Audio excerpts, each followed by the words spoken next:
नमस्कार, मैं तसिम सिंह। आज हम बात करेंगे अन्नदाता की, जो कि कुछ महीनों से कृषि बिल को लेकर आंदोलन कर रहे हैं। इस आंदोलन की शुरुआत पंजाब से हुई, जिसके बाद हरियाणा, राजस्थान में भी कृषि बिल को लेकर किसानों ने आंदोलन शुरू कर दिया, जिसके बाद भी केंद्र सरकार की नींद नहीं खुली। नाराज किसानों ने कृषि बिल को वापस करने की मांग को लेकर दिल्ली चलो आंदोलन शुरू कर दिया और दिल्ली के लिए कूच कर दिया। केंद्र सरकार के इशारों पर हरियाणा खट्टर सरकार ने हरियाणा दिल्ली हाईवे पर बड़े बड़े बैरिकेड और बड़े बड़े मिट्टी के भरे ट्रक खड़े करवा दिए। ऐसी भयंकर ठंड में किसानों पर पानी की बौछार की गई और आंसू गोले किसानों पर डालकर किसानों को डराने की कोशिश की गई। लेकिन किसान यह सब कुछ सहकर दिल्ली बॉर्डर पर पहुंच गए, जहां किसानों का मोर्चा आज भी जारी है। किसानों की मांग को लेकर केंद्र सरकार ने कृषि मंत्री तोमर को किसानों से बात करने को कहा। किसानों के 35 मेंबरों को विज्ञान भवन में बुलाया गया, जिसमें यूपी से कोई भी किसान यूनियन का मेंबर नहीं बुलाया गया। जहां किसानों ने कृषि मंत्री तोमर से कृषि बिल वापस करने को कहा, लेकिन कृषि मंत्री ने यह बिल वापस करने के लिए मना कर दिया। कृषि मंत्री ने किसानों को 9 तारीख को दोबारा बातचीत करने के लिए बुलाया, लेकिन फिर बातचीत को आगे टाल दिया गया। अब देखना यह है कि क्या किसानों को न्याय मिलने की उम्मीद है या किसानों का आंदोलन अभी लंबा चलेगा। इसी बीच किसान यूनियन ने 8 तारीख को भारत बंद का ऐलान भी किया था।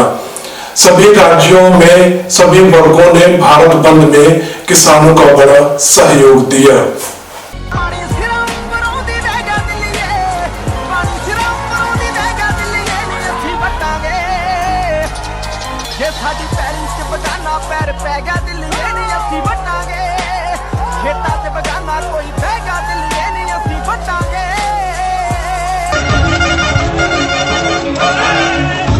मीटिंग होती रहती है, कोई भी हल नहीं निकल रहा है। ये तानाशाही कब तक चलेगी सरकार की? हम यही कहते हैं वो सरकार कर रही है, ये कतई गलत कर रही है। सब पब्लिक तंग है। अगर पब्लिक को मंजूर होए, पब्लिक को मंजूर हो तो कहते हैं धरने दे धरने क्यों परेशान हो लोग हैं? सब परेशान है।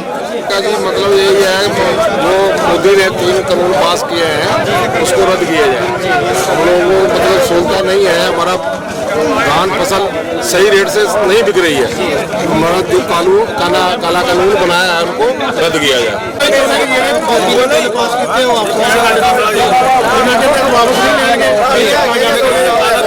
सरकार यार कोई किसान के इस प्रति अच्छाई कर ही नहीं रही है और किसान के विरोध में है। उनको बिल वापस लेना चाहिए, काला कानून वापस लेना चाहिए। ये आने वाले समय किसानों को बिल्कुल खत्म करते हैं। ਜਿਹੜਾ ਇਹਨਾਂ ਦਾ ਕਾਲਾ ਕਾਨੂੰਨ ਹੈ ਇਹੀ ਚਾਹੁੰਦੇ ਨੇ ਵੀ ਸਾਰਾ ਜਿਹੜਾ ਆਪਣਾ ਕਾਨੂੰਨੀ ਦਾ ਸਾਰਾ ਢਾਂਚਾ ਜੀ सरकार तो छੱਡ के सारा अंबानियों के अडानियों के हाथ में चल लेके गए और मोदी कहता है यहाँ मर्जी बेचो। हम यहाँ से दूसरे जिले में नहीं बेच सकते, लखीमपुर से शाहजहांपुर नहीं बेच सकते। धान या गेहूं नहीं बेच सकते। हम लोगों ने बेचा है। वहाँ मिलों वाले कह रहे हैं कि जा तो भाई 1000 रुपए का दाम ले लो और वरना नहीं शाहजहांपुर जिले का कागज दो। जब शाहजहांपुर जिलों में अपने वालों ने कागजों पे बेचा है तो हमारे लोगों के कागज कैसे लग जाएंगे? वहाँ पे लगेंगे नहीं लगेंगे ना। तो हमको भी लोग परेशान कर रहे हैं। भारत में रुपया बेच रहा है, हम लोग इतना परेशान है। अगर हम लोग ये नहीं बनेगा तो हम लोग ऐसे ही यहाँ पुलिया बंद कर रखेंगे जब तक ये वाले कानून जो वापस नहीं होने चाहते। जिदा मोदी की सरकार आ, मोदी ने ये सोचना चाहिए कि जो मंडीकरण वो जिदा बकायदा पहले चलता था उस हिसाब न चले। और जनता जो जिदा फसल से वेचती सी पहलों जो फसलों वेचदियां सी मंडी चाहिए जो रेट उन्होंने वेचता सी सानू पैसा नगद मिलता। ऐतकी धान बेचा 700-800 है और हजे तक पैसा नहीं मिल जाता। ये हिसाब ला लो। सरकार तो कह रही है कि राज्य में कहीं भी आप धान और गेहूं बेच सकते हैं। कुछ नहीं हम लोग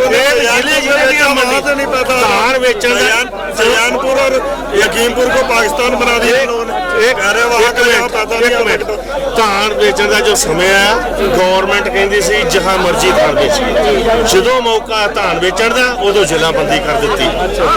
जरा लखीमपुर का लखीमपुर धान बेचे सहारनपुर का सहारनपुर धान बेचे अगर वो बेचूगा तो कागज नहीं लगने उत्थे।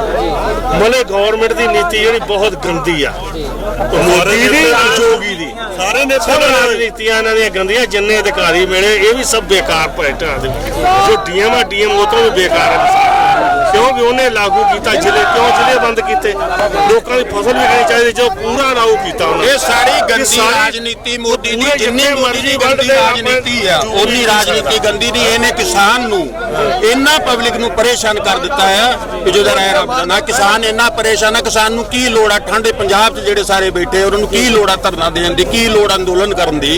मतलब किसान परेशान होकर जो बहुत अत परेशान हो गया उस तो बाद रोड ते निकलिया किसान दी मंगां पूरियां हो किसान आप अपने घरे कौन इन्ना वेला इन्नी ठंड उत्तों पै रही है किसान मजबूर होके मतलब ये जो भी अंदोलन करता मजबूर करता साडियां मंगां पूरियां हो साडा कोई अंदोलन नहीं कोई कुछ नहीं जिन्ना चिर किसान की मंग नहीं पूरी होंगी उन्ना चिर हर थां ते जाम लगणगे अज इत्थे आ कल नूं साडे बहुत संगत तैयार आ दिल्ली कूच करने वास्ते सारे जी जाणगे। हाँ जी हम ये कहना चाहते हैं कि जब किसान उस बिल को नहीं लेने के लिए चाहता है तो नहीं होना चाहिए। काहे जब कोई चीज मांग ही नहीं रहा उसको काहे दे रहे हैं। हम लोगों के किसानों को सबसे बड़ी दिक्कत है एमएसपी जो रेट जो रेट सरकार तय करती है वो रेट हम लोगों को क्यों नहीं मिलता। मान लीजिए 1835 से 1835 का रेट ठीक है 1835 है अगर हम लोगों को वो नहीं है अगर धान की 100-200 कम करना चाहे तो वो कम करके हमको जो एक रेट है 1500 या 1600 तो वो रेट हम लोगों ने धान बेचा नहीं है हम लोगों ने फेंका है 1100-1000 रुपए 900 ऐसे करके बेचा है जिसका अभी तक पेमेंट हम लोगों को नहीं मिला। और ये लोग क्या करते हैं वहीं से धान खरीदेंगे हमसे डायरेक्टली नहीं खरीदेंगे मिल वालों से खरीद के हम लोगों ने बेचा। हाँ और पूरी काल वगैरह करके पूछते भी हैं कि भाई यहाँ हमने धान बेचा धान उनसे खरीदा गया लेकिन हम लोगों से जो धान खरीदा ही नहीं गया हम लोगों ने तो फेंका है मिलों पे अपना कैसे भी उसे उधार किया है समझ लीजिए। आजादी आई है तो शासक वर्ग की आजादी आई है आजादी आई है तो अधिकारी वर्ग की आजादी आई है किसान की कोई आजादी नहीं आई इस देश में। आपने मापदंड रख दिए आपके मापदंड तो देखिए कि जो आधे एकड़ वाला है वो लघु किसान जो आधे एकड़ से 5 एकड़ तक का है वो सीमांत किसान और 5 एकड़ से ऊपर वाला अमीर किसान ये सरकार का मापदंड है। आप कितने किसान हो जहां पर खड़े जितने भी आप किसान हैं आप ये बताइए किनके पास कितनों के पास 5-5 एकड़ खेतियां हैं। क्या 5 एकड़ की खेती वाले को आप अमीर किसान मानते हो और उस अमीर किसान की दशा इस हिंदुस्तान में आजाद हिंदुस्तान में उस अमीर किसान की दशा ये है कि 500 रुपए दिहाड़ी कमाने वाला मजदूर भी उससे अच्छी जिंदगी जी रहा है। ये आजादी मिली है हमें हम चाटेंगे ऐसी आजादी को भाई क्या करें हम ऐसी आजादी का हमें दिया ही क्या गया। 7 वेतन आयोग लागू हो चुके हैं अब तक 1947 से लेकर अधिकारियों के लिए और हमें एक एमएसपी का दाम तक नहीं दिया जाता। 1868 रुपए आपने वहां से घोषणा कर दी कि 1868 रुपए में 1868 रुपए आपने निर्धारित कर दिया ठीक है। उसके बाद होता क्या है आप जमीनी पृष्ठभूमि तो आकर देखिए सचिवालय से फोन आता है किसानों को कि हाँ बताइए आपको एमएसपी मिली कि नहीं मिली।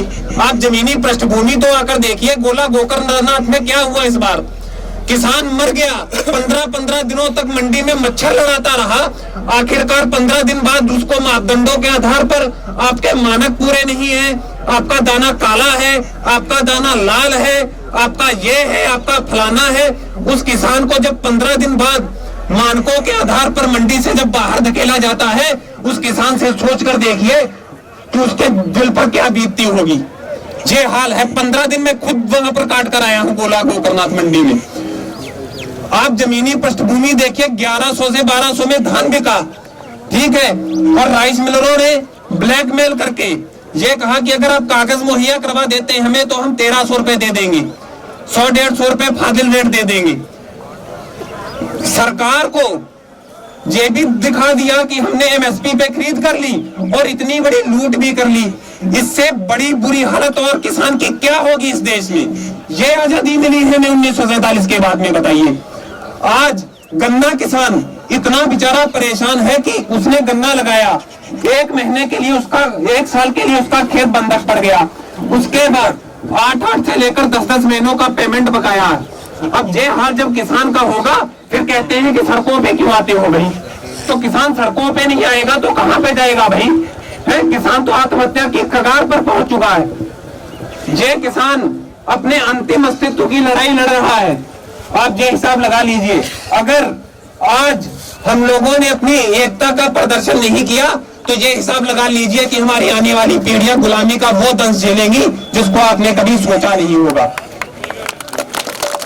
अब चलो, ये जैसी व्यवस्था चल रही थी, हमें कोई एतराज नहीं था, जैसा भी था चलो ठीक है, कुछ ना कुछ पल्ले पड़ रहा था। अब किया क्या जा रहा है? पूरा का पूरा अपने खेती को कॉर्पोरेट घरानों में घुसेड़ दिया, ठीक है। जो आपने कानून लेकर आए, पूरा का पूरा कॉर्पोरेट को उसमें बेनिफिट दे दिया आपने। अब आप खुद सोचिए, कल को जब कॉर्पोरेट आपके खेतों में घुसा, वो करेगा क्या? आपके जो फसल है उसको वो नीचे गिरा देगा, जमीनों की रेट जो है ऊपर बढ़ा देगा। आप पहले ही कर्ज से दबे बैठे हो, आप किस तरीके से उनका सामना कर पाओगे कॉर्पोरेट जगत का? बताइए, है हिम्मत आप लोगों में कॉर्पोरेट जगत का सामना करने की? मुकेश अंबानी, अडानी, टाटा, बिरला, कैसे आप सामना कर पाओगे भाई? किस तरीके से सामना करोगे आप? इतनी बदतर हालत और इतनी गुलामी की जंजीरें हमारे गले में डालने जा रही है ये सरकार कि कुछ बताया नहीं जा सकता है भाई। आज आपकी एकता का ये प्रदर्शन जब दिल्ली की चौखट पर जाएगा ना, जिस तरीके से गोला गोकरनाथ का विकास चौराहा भी आज पूरा जाम है, मोहम्मदी जाकर देख लीजिए वो भी पूरा जाम पड़ा है, मैकलगंज जाकर देख लीजिए वो भी जाम पड़ा। अगर अब भी सरकार नहीं मानी तो ये समझ लीजिए कि तानाशाह कहने में हमें कोई फर्क नहीं पड़ेगा भाई। इससे ज्यादा तानाशाही क्यों क्या होगी? और भाई आप खुद देखिए कि कितने किसान बेचारे जो है अपने आप काम धंधों को छोड़कर जहां पे खड़े हैं, किसी की गन्ने की छुलाई चल रही है, किसी को पानी लगाना है गेहूं में, अपने जरूरी काम छोड़कर जहां पर आकर बैठे हैं। आप यही उम्मीद लगाकर बैठे हो कि सब लोग दिल्ली जाए तभी आप आवाज सुनेंगे? आप यही सोच रहे हो? है? और आपको बताना चाहता हूं, अब इन्होंने समझौता किया है WTO से। आप खुद सोचिए, WTO में 164 देश हैं, 164। भारत का किसान कैसे कनाडा और अमेरिका के किसान का मुकाबला कर पाएगा भाई? आप खुद सोच लीजिए। हरियाणा के बराबर ऑस्ट्रेलिया की जनसंख्या है, कनाडा के बराबर पंजाब की जनसंख्या है, उत्तर प्रदेश के बराबर अमेरिका की जनसंख्या है। उन किसानों का सामना आप कैसे कर पाएंगे? आप खुद सोचिए, क्योंकि WTO में तो इंटरनेशनल मार्केट खुल जाएगी। आपकी 2-2, 4-4, 10-10 एकड़ खेतियों का मुकाबला उन 10-10 हजार एकड़ के जो फार्म बने हुए हैं वहां पे, उनका आप कैसे मुकाबला करेंगे भाई? कम से कम आप ये सोचिए और लोगों तक, जनमानस तक ये आवाज पहुंचाइए। नहीं तो अगर आज ये आवाज जनमानस तक ना पहुंची तो ये समझ लीजिए कि आपके आजादी के कोई आसार नजर नहीं आ रहे आने वाले समय में। इतनी भीषण दशा में ये देश जा रहा है। अब